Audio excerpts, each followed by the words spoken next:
गाईस, तुम्ही बघू शकतात की मला किती झोप आहे, कारण की मी खूप उशिरा झोपली म्हणून मला झोप माझी आवरत नव्हती. उठल्या बघितलं की घरात कामं चालू आहेत, साफसफाई. नंतर मी गेली काकांकडे. काका मला कालपासून बोलतो मला ब्लॉगमध्ये घेतो, मी त्यांना पण ब्लॉगमध्ये घेतलं.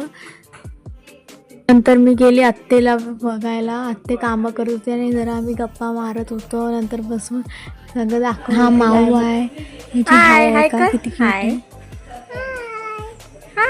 ते चालू होते चंपी, आणि मी जरा अजून मज्जा घेण्यासाठी जरा काय काय बोललेली म्हणून त्याला मारलेलं टपली पण. आणि नंतर आम्ही हसत होतो मस्तपैकी. आणि नंतर हे आमचा नाश्ता आहे, त्यात होती भुर्जी, चपाती आणि भात फोडणीचा.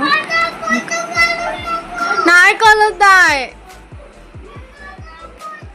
ती आमची ब्राईड, जिचं ब्राईड टू बीचं शूट आम्ही केलेलं, त्याचा व्हिडिओ बघत होती, सगळी स्टोरीज आणि लावत होती. तेव्हा मी विचारत होती कशी झाले ते सगळं सांगितल्यानंतर आत्तेचा फोन आलेला. आम्ही आत्तेसोबत बोलत होतो. आत्ते उद्या येणार आहे तर तिलाच विचारत होतो सगळं काय, आणि असंच टाईमपास चालू होता आमचा त्यांच्यासोबत. आणि नंतर तिला पण हाय करायला नंतर आम्ही सगळे खाऊ खात होतो. हे टाकून ये जागा. हाय. घर असो आणि शेणाने घर नाही सारवलं असं होऊ शकतं, तर हे शेणाने पूर्ण घर सारवलेलं. आणि इथे लग्नाच्या ओट्या भरत होत्या सगळे पॅकेट्समध्ये, आणि गप्पा मारत होते सगळे.